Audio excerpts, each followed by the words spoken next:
iSARMs.com, the #1 place to learn about SARMs online. Welcome everyone, Dylan Gemelli here today with a brand new video for you. And in today's video, we are going to discuss testosterone suspension. So let's just get right into it. Now, the testosterone suspension is not going to be the most popular form of testosterone out there, not whatsoever. But it does hold some favorability among certain people and user experiences that have shown it to really enhance workouts. A lot of bodybuilders like to use it. But like I said, let's just put it against the other big three: test cypionate, test enanthate, test propionate, and then test suspension. Those are going to be your top four, but it's going to be at the bottom of those four on popularity and overall use. Now, the people that really do enjoy using it, they enjoy it because it's got a much higher potency and it's a lot faster acting than any other form of testosterone. It's going to act within 1 to 2 hours because it is a pure form of testosterone, okay? One of the problems with it, though, the injections are known to be quite painful, and it's not convenient for anybody to have to inject so often, especially with testosterone suspension. You use it a week straight, which you shouldn't anyway, but if you did, I doubt you'd make it any longer. It's no fun in terms of how it feels. Now, it works like a charm, but it's either here nor there between keeping your blood level stability and the pain from the injections, etc. The possibility of blowing up like a water balloon from all the estrogen conversion. Trust me, it's only something you want to do like maybe a couple times a week. The use of testosterone suspension is for the purpose of physique and performance enhancement. It's more frequent injections are required. It's so fast acting. It's a pure form of testosterone. So to maintain stable and steady blood plasma levels, you're going to have to be injecting every single day. The half-life of testosterone is so short of suspension, that's the minimum that you would have to do to stay stable the entire time.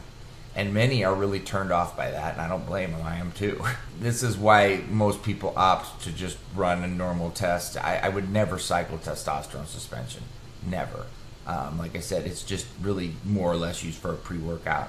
So let's just say you take 100 milligrams. Now you're getting 100 milligrams of actual testosterone per 100 milligrams. Like, for example, the ester attached to test propionate, you're only getting 80 milligrams of actual test. Enanthate is only 70 and cypionate 69. So just so you're aware, that's what you're getting of actual test in each 100 milligrams that you take.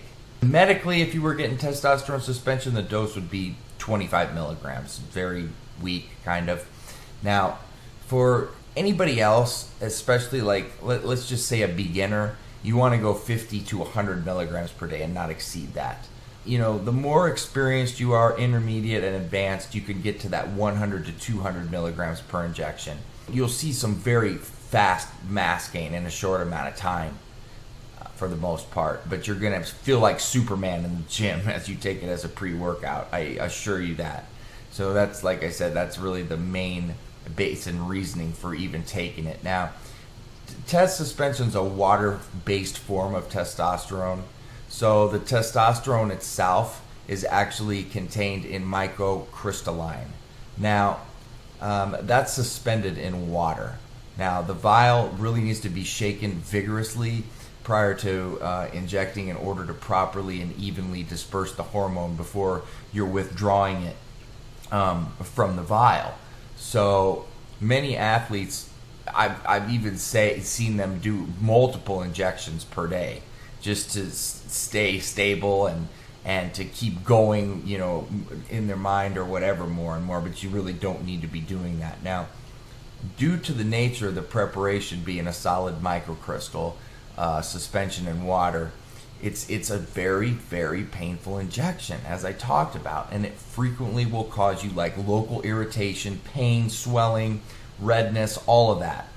The needle requirement for the injections needs to be a larger gauge than for oil-based compounds. So I wouldn't go smaller than a 23 gauge when you're injecting, and trust me, I've done the 25s and it's not really very pleasant. That's up to you to try, but I would recommend going with the 23 gauge on that.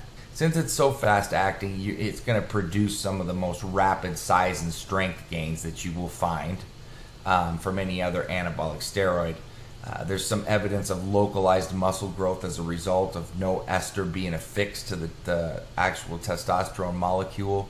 So some of the testosterone injected into a muscle can exhibit direct activity on that muscle very soon after injection. It's not uncommon for users to put on rapid bulk within the first week of administrations of testosterone suspension in general. Oftentimes it's not even utilized in a full cycle though, and like I said, I wouldn't at all.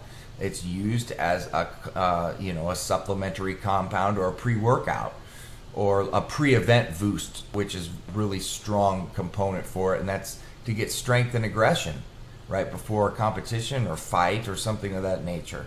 So that's really testosterone suspension for you. Just be careful with it. Make sure that you can handle it. Don't go crazy with it, and don't run long cycles of it at all. You're going to learn the hard way. So that being said,